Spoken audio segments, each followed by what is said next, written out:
Good morning. Welcome to our March public hearing. We have two items for which we have speakers endorsed.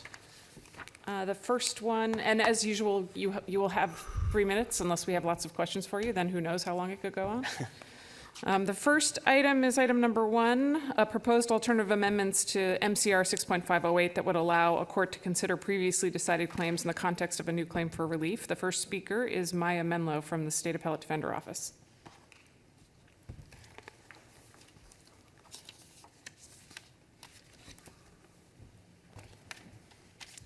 Thank you, Chief Justice.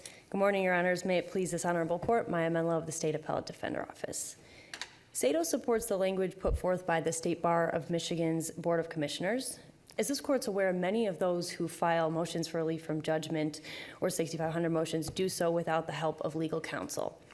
For that reason, the 6500 chapter must be especially clear, complete, and accessible to pro per litigants. SATO appreciates and supports this court's efforts to bring MCR 6.508 in line with this court's holdings in People v. Johnson and People v. Kress. The Board of Commissioners' proposal, we believe, would artfully combine this court's proposed alternative A with the spirit of this court's proposed alternative B.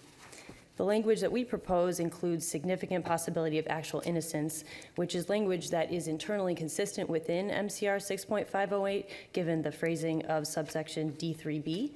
And it's also more broadly consistent with the chapter because MCR 6.502 G2 uses that significant possibility language as well. I'd like to take a moment to respond to the Prosecuting Attorneys Association of Michigan comment. PAM would rank in order of their preference on this rule. First, no change to the rule. Second, alternative A, which this court proposed. And then 3, a radical change, a shift to a federal habeas-like standard. So I'll address those in turn. No change to the rule would be their first choice. MCR 6.508 is in need of an amendment to provide clarity and to bring the rule in line with this court's jurisprudence. A prosecutor or a judge may well try to distinguish People v. Johnson from future cases or argue that footnote 17 is dicta and therefore not binding. And so we need the court rule to be amended to reflect that it is indeed the state of the law. The court in Johnson seemingly had to jump through some hoops to reach the just result, and we should make it easier on future courts to reach that result by amending the rule. As to alternative A, SATO does support the adoption of alternative A, but with that disjunctive significant possibility of actual innocence clause added as well. And as its third choice, PAM suggests adopting the standard for successive federal habeas corpus petitions under 2255. In fact, PAM and SATO agree that no change to the court rule even, or alternative A would be better than this radical change. Generally, we do look to federal law where it's relevant, but here federal habeas just is not a good analog for 6500. Part of the reason that federal habeas is so limited to violations of federal law and the U.S. Constitution is because the states are doing the heavy lifting on post-conviction litigation. And so it doesn't make sense to impose a narrow federal standard here at the state level.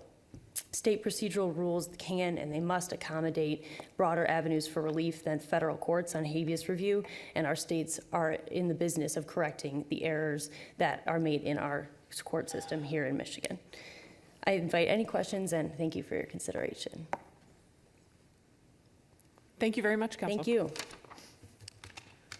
The next speaker is Imran Syed from the Michigan Innocence Clinic. Thank you, Your Honor. Imran Syed of the Michigan Innocence Clinic.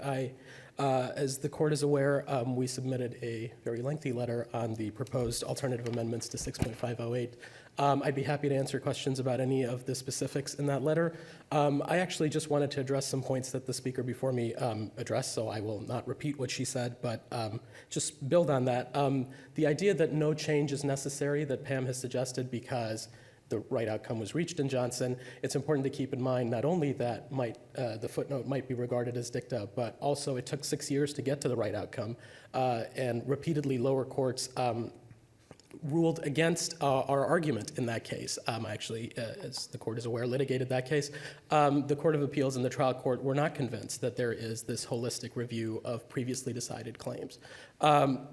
Second, speaking again to the much stricter language that that Pam proposes for the second of the two possible alternatives, not only, as the speaker before me said, is it the state's interest to resolve its own criminal cases and therefore should have a more robust review, it's important to point out that Pam's suggestion that their language would be more in line with the federal standard is actually not correct. What's being missed here is that there are two federal actual innocence standards. One is the Gateway Actual Innocence Standard, which is much more comparable to 6.508, which is a gateway rule. 6.508 says, what does it take to have your motion heard on the merits? It does not say, if you satisfy this requirement, you are guaranteed relief. It just means you proceed to a merits review. So in the federal system, there are two standards. The stricter of the two standards is the one that the prosecution wants the court to impose here. I believe that one, I always get these mixed up, let me look it up. That one is called the Sawyer versus Whitley standard, which is in the federal system is used for freestanding actual innocence claims. Claims where the defendant is saying that they are entitled to relief simply because they're innocent, not because of any other underlying constitutional violation. The Sawyer standard has been rejected by the U.S. Supreme Court in a case called Schlupp versus Delo for gateway actual innocence claims, which is what we're talking about in the 6500 rules. In gateway claims, the court has adopted the Murray versus Carrier standard, which is much more in line with the proposed language in 6508 of significant possibility of innocence. So beyond that, I would just answer any questions and thank the court for their time. Thank you very much, Counsel. Thank you. Appreciate your coming in. The next item is item number 4, a proposed amendment to MCR 6.425 that would clarify that criminal defendants whose requests for counsel due to indigency are denied are entitled to appeal that denial. And we have one speaker endorsed, Matt Monahan from the State Appellate Defender Office. Good morning, Chief Justice. Thank you, Your Honors. My name is Matt Monahan, and I'm here in support of the court's proposed amendment to Rule 6425. I have two brief points to make.